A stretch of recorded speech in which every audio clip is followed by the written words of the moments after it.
Ngayon ko lang siya ulit makikita. Hindi ko alam kung anong gagawin ko kapag may nangyaring masama sa kanya. Hindi natin alam yan, Ma. Ang magagawa lang natin sa ngayon ay pagdasal si Kuya. Gusto ka muna. Tol!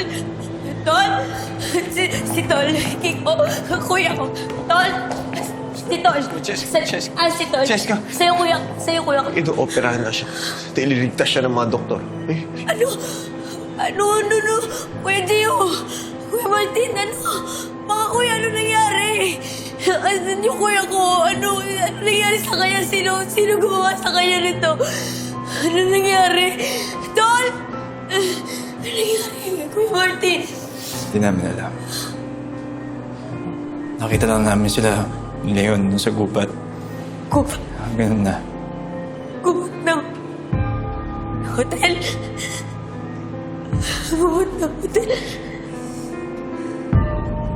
Kaya siya pumunta doon kasi alam niya, andun ako eh. Dahil sa akin, kaya nangyari sa kanya.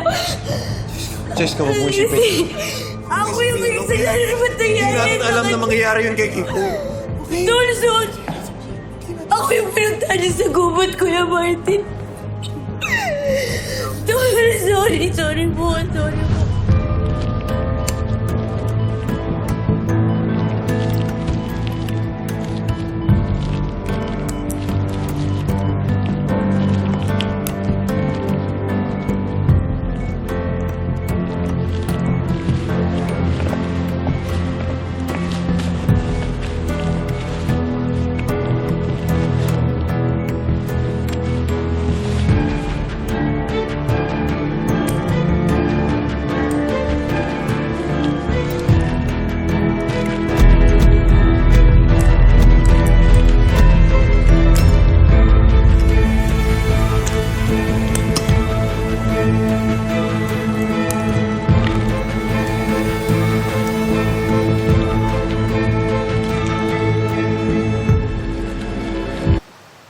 Masama ang kutob ko.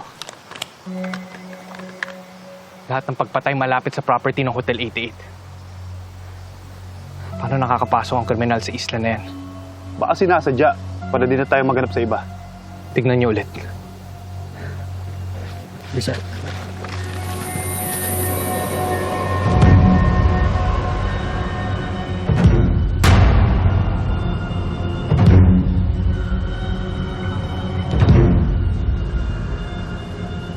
May mali. Hindi lang basta Dayo ang gumawa nito.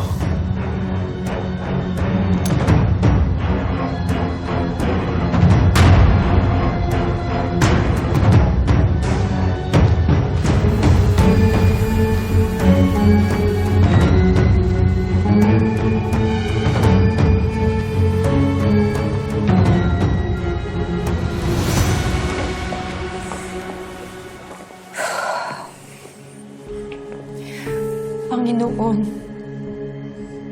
iligtas niyo po si Leon at Kiko sa sakit, sa panganib na hindi namin kayang abutin. 200 joules.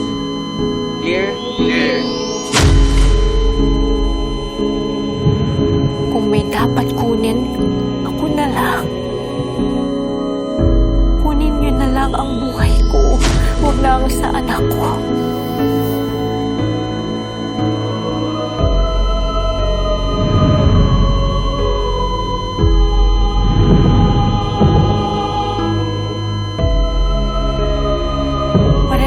Lumalaban.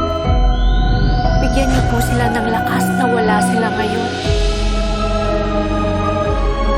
Huwag niyong hayaang magising kami sa mundong wala sila.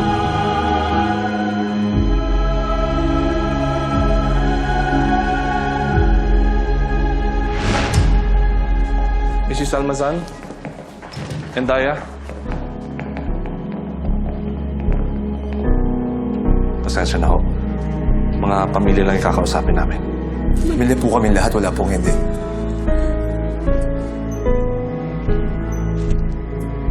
Ginawa ho namin ang lahat ng aming makakaya.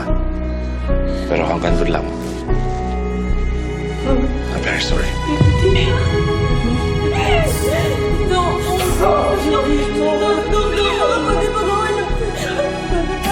Tara.